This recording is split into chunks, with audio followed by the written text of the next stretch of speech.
What credit score do you need to purchase a house? Guys, let's just jump in. I have Rich Conlon with me. Rich, what credit score do you need to buy a house? Basic minimum, I guess you could start with, is a 640. 640.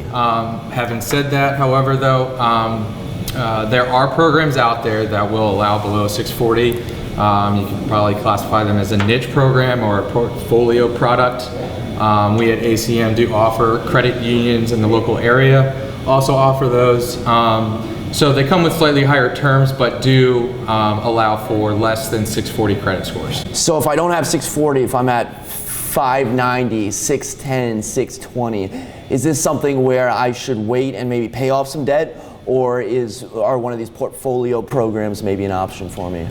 It's going to be dependent. With those lower credit scores, a down payment more than 5–10% is going to be required. So you'll definitely be considering a larger down payment. The lower the credit score goes, the larger the down payment can be. It can be up to 30% for one particular product that we have with a 580 credit score. So it's one of those things where it's designed to help you get into the home if you're in the early stages of a credit recovery.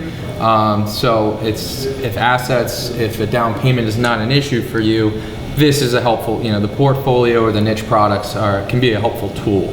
But again, for any regular conventional program, VA, FHA, 640 is going to be a good baseline. 640 with an asterisk, so it's like Barry Bonds with an asterisk. It's like, yeah, he's the king, but at the same time, you got to remember all the other stuff. So 640, but maybe the opportunity if you're a little bit below that. So what if hypothetically I'm at 640 and then, I don't know, 3 weeks before I'm scheduled to close, I'm no longer at 640, I'm at 600. Does that even matter? We do, so every mortgage lender is required to do what they call a credit refresh or a credit check the week before closing, just to ensure that if you're buying a boat. I actually had a friend who bought a boat, like he closed recently, and we were just talking about this, like what's the one thing you don't do?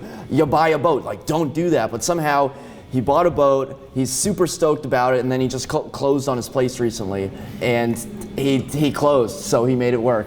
Yeah, depending on where that, it's all a matter of does that does the change in credit score? There can be two layers to this. If you're below the minimum requirement, then there's a bigger issue, yes, in terms of actual meeting settlement. The other is if you meet the minimum required from a program standpoint, you're okay. But depending on how significant the difference, typically if it's bigger than 20 points on your credit score, that can have an effect on your loan terms, your rate. The Fannie and Freddie conventional loan pricing system is typically in tiers of 20. So if you were at a 690 or a 700 rather, and you drop below a 680, the lender could be very well reaching out to you, letting you know that your rate is going to be different for the long haul, and it's going to happen before settlement. So the good best practice, most lenders do inform you that when going under contract and issuing your federal loan disclosures, that to please consult your lender before opening any new lines of credit.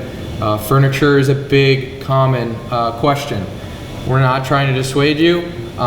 Definitely just reach out to us. We're not saying you can't do it. We just want to be mindful of that. And if things are tight, if it's going to have a negative impact in you actually moving into the home. No one wants to buy a $5,000 couch or open a line of credit with a furniture store and then ultimately have no house to put it in. So it's one of those things to be mindful. We always advise against, but if you're in dire need or if you're considering, just reach out to your lender. Cool. 640. That's what you need to know. 640. For Rich and myself, thank you very much for watching. Until next time, create a productive day. Take care.